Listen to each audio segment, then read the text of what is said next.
There's a war happening right now, and you don't even know you're fighting it. Every conversation, every meeting, every social interaction is a battlefield where influence is won or lost. But here's what separates the victors from the casualties. The winners aren't the ones throwing punches. They're the ones who never had to raise their fists at all. Most people think power is loud. They believe influence comes from being the smartest voice in the room, the most aggressive negotiator, the person who commands attention through force or charisma.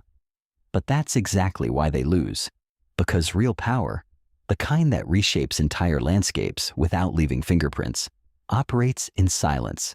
It moves through shadows. It wins wars before anyone realizes a battle was being fought. Today, I'm going to show you how the most dangerous people in any room aren't the ones you're watching. They're the ones watching you. And by the end of this video, you'll understand how to become invisible while becoming unstoppable. How to shape outcomes without taking credit. How to win without anyone knowing you were playing. This isn't about manipulation for evil. This is about understanding the hidden mechanics of influence that run beneath every human interaction. Because whether you master these principles or remain blind to them, others are using them on you right now. Let me tell you about Marcus. Brilliant guy, top of his MBA class, incredible strategic mind. He walked into his first corporate job, convinced that his intelligence would carry him to the top.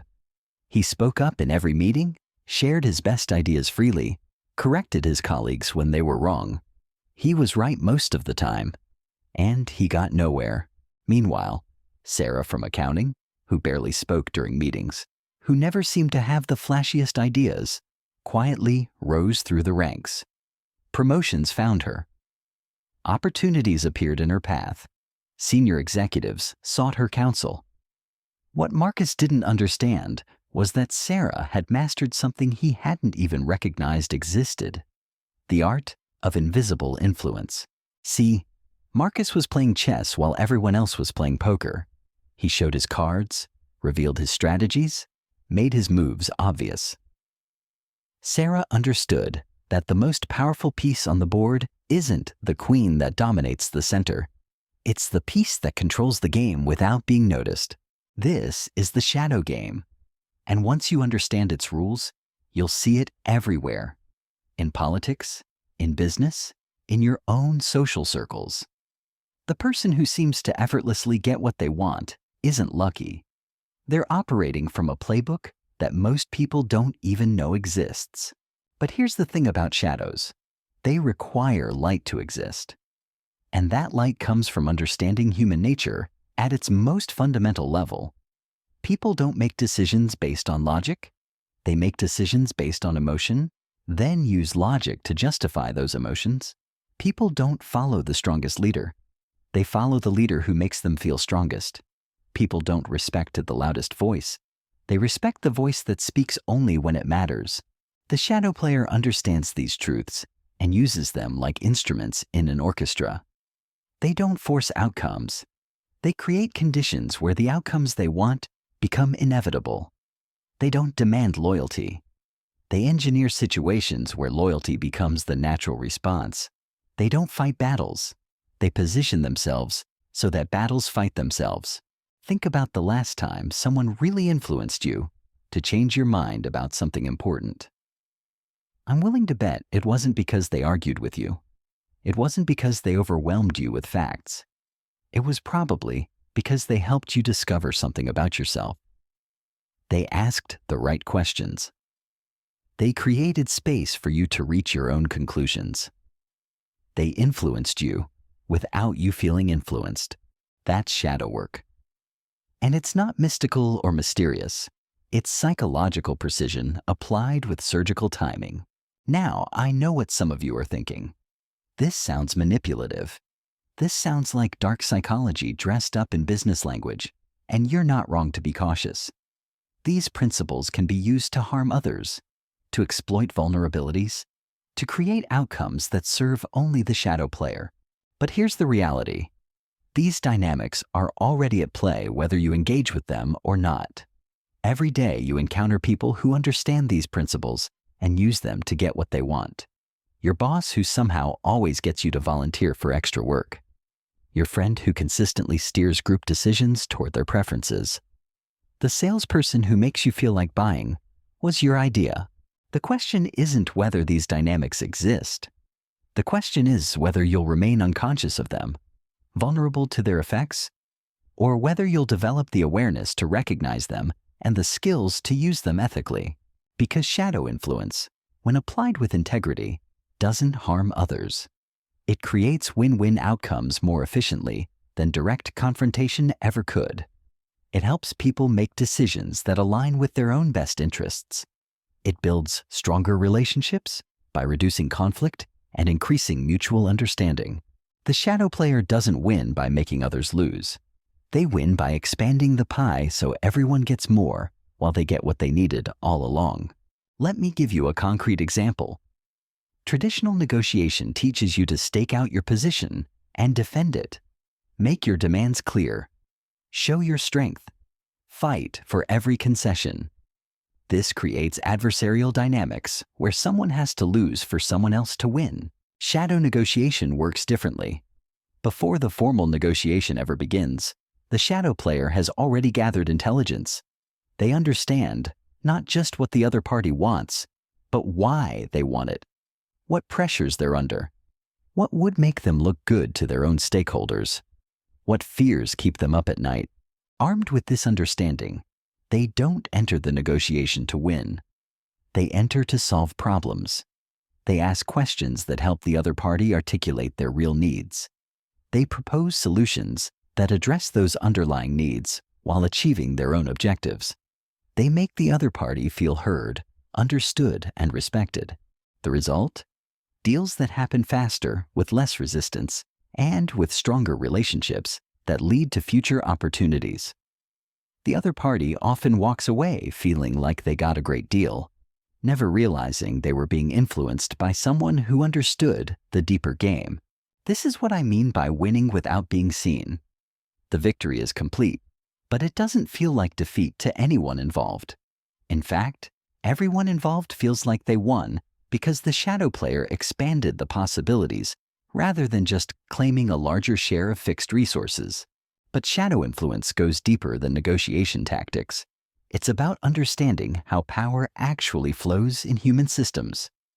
And here's what most people get wrong about power. They think it flows from the top down. They think the person with the highest title, the biggest office, the loudest voice has the most power. That's organizational chart thinking. And organizational charts often have very little to do with how influence actually moves through a system. Real power flows through networks, through relationships, through trust and credibility, and the ability to make things happen when they need to happen. The shadow player understands these informal power structures and positions themselves not at the top of the hierarchy, but at the center of the network. They become the person that others come to when they need something done, not because they have formal authority, but because they have something more valuable. They have connections. They have information. They have the ability to make introductions, to solve problems, to open doors that others didn't even know existed. And here's the beautiful thing about network power. It's largely invisible to those who don't understand it. The person with the big title might think they're in charge, but the person at the center of the network is the one who actually determines what gets done and how quickly it happens. This is just the beginning. We've established the foundation, the mindset, the ethical framework for shadow influence, but now we need to get tactical. We need to explore the specific techniques, the psychological principles, the step-by-step methods that allow you to build this kind of invisible influence in your own life. Because understanding the concept is one thing. Actually developing the skills to implement it is something else entirely. And that's exactly what we're going to dive into next. The first skill you must master is what I call strategic silence. Most people are terrified of quiet moments in conversation. They rush to fill every pause, to explain themselves, to make sure they're understood. This is a mistake that costs them power every single day. Silence isn't empty space. It's psychological pressure. When you stop talking, something interesting happens in the other person's mind. They start projecting. They begin filling that silence with their own thoughts, their own fears, their own assumptions about what you might be thinking. And here's the key. Whatever they project onto your silence reveals far more about them than anything they might say out loud. Their discomfort with the quiet tells you about their insecurities. The way they rush to fill the space shows you their need for approval. The topics they bring up when they can't stand the silence anymore are usually the topics that matter most to them. You're not being rude. You're not being cold. You're simply allowing space for truth to emerge naturally. And in that space, you gather intelligence that direct questioning could never provide. But strategic silence goes beyond just staying quiet. It's about timing your words for maximum impact. When everyone else is talking, your silence makes you the observer. When everyone else falls silent, your single sentence becomes the voice of authority. Watch how this plays out in your next meeting. Notice who talks the most and who gets listened to the most. They're rarely the same person. The person who commands attention isn't the one who demands it. It's the one who speaks so rarely that when they do, everyone stops to listen. This leads us to the second principle, controlled visibility. Shadow players understand that being completely invisible makes you powerless. Being constantly visible makes you a target. The art is in calibrating your presence, so you're seen exactly when and how you choose to be seen. Think of it like a dimmer switch, rather than an on-off button. Sometimes you need to be at full brightness, commanding the room, making your presence undeniable. Other times, you need to fade into the background, observing, gathering information, letting others reveal themselves while you remain a mystery. The key is that this visibility is always intentional. You're never accidentally loud. You're never accidentally quiet. Every level of presence is a strategic choice based on what you're trying to accomplish in that moment. When you want to plant an idea, you might become highly visible for just long enough to introduce the concept, then fade back so others can develop it and claim ownership. When you need to gather intelligence, you become background noise, present, but not prominent, listening while others forget you're there. When you need to establish authority, you become impossible to ignore, but only for as long as necessary to make your point.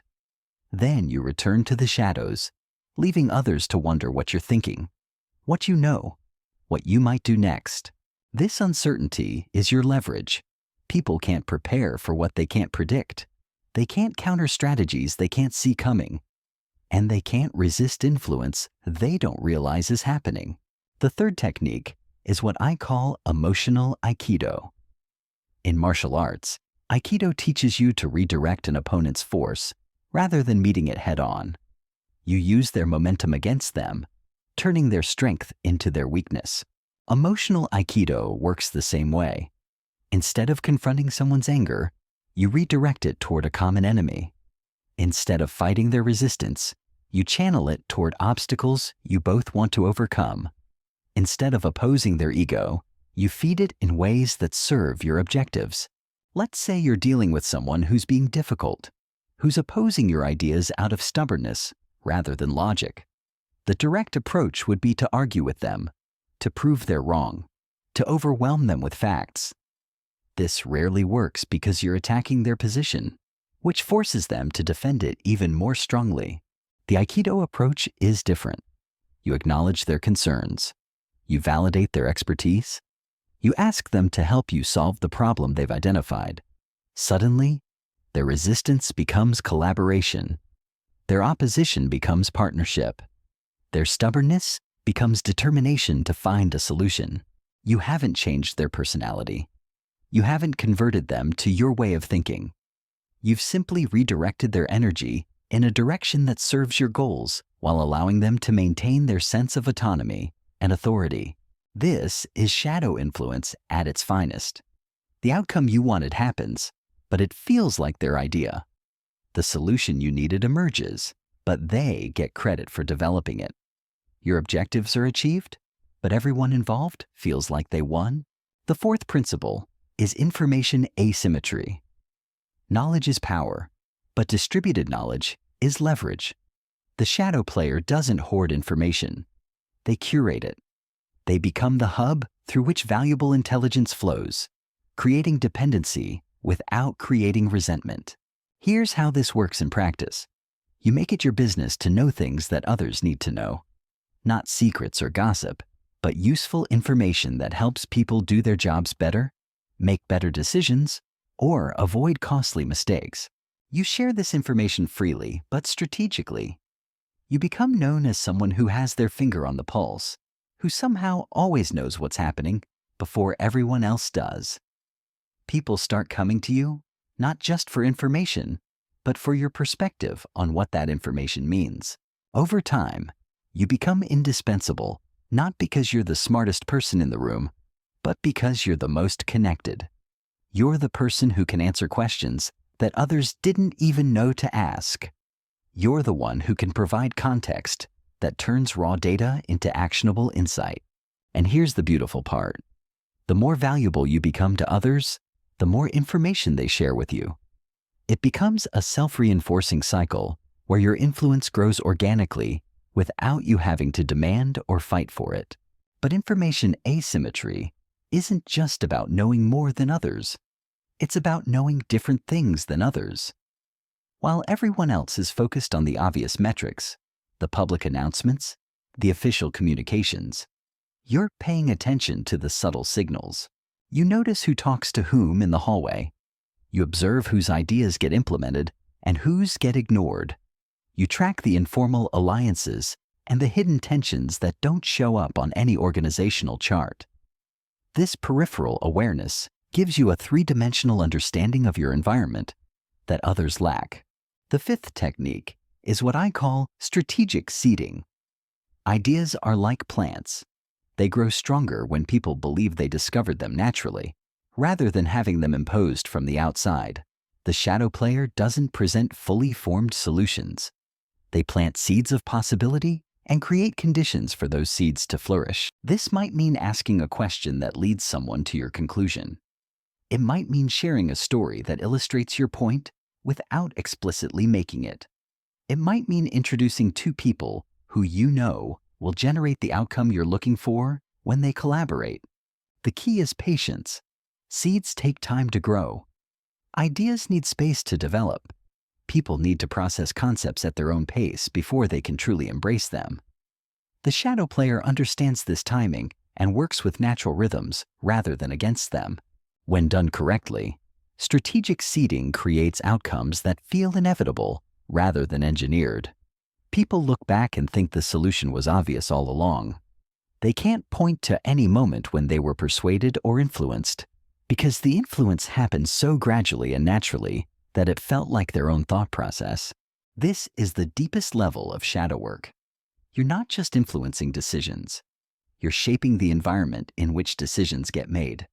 You're not just winning individual battles. You're determining the terrain on which future battles will be fought. And here's where it gets dangerous. Not dangerous to others, but dangerous to you if you're not careful. Because once you start seeing these patterns, once you begin operating from the shadows, there's a temptation to believe you're above the game rather than simply playing it more skillfully. The shadow player who loses sight of their humanity becomes exactly what people fear when they hear about these techniques. They become manipulative rather than influential. They become extractive rather than collaborative. They start seeing people as chess pieces rather than human beings with their own legitimate needs and desires. This is why integrity isn't just a nice-to-have quality for shadow work. It's essential for long-term success, because influence without integrity is a house built on sand. It might work in the short term, but eventually, people sense the hollowness beneath the surface. They start to feel used rather than helped. They begin to resist rather than collaborate. The most powerful shadow players understand that their influence grows stronger when others genuinely benefit from their success. They create value for everyone involved because they know that sustainable power comes from being genuinely useful, not just clever. So as you begin to implement these principles, remember that your goal isn't to control others. It's to create conditions where everyone can get what they need while you achieve what you're working toward. The shadow isn't about hiding your intentions. It's about expressing them in ways that feel natural and collaborative rather than forceful or manipulative. Start small. Practice strategic silence in your next conversation. Notice what people reveal when you give them space to talk. Pay attention to the informal networks in your workplace or social circles. Begin building relationships, not just with obvious power holders, but with the connectors, the information brokers, the people who make things happen behind the scenes. Watch how influence actually flows around you. Notice who gets their ideas implemented and how they present them. Observe who people turn to when they need something done and why those individuals have earned that trust.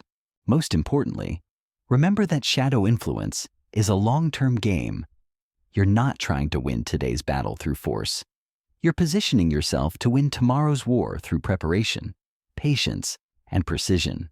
The person who masters these principles doesn't need to demand respect. Others offer it freely. They don't need to fight for opportunities. Opportunities seek them out. They don't need to convince people of their value.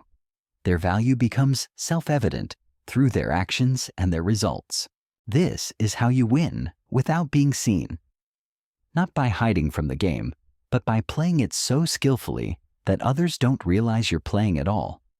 Your victories feel like everyone's victories. Your success lifts others up rather than pushing them down.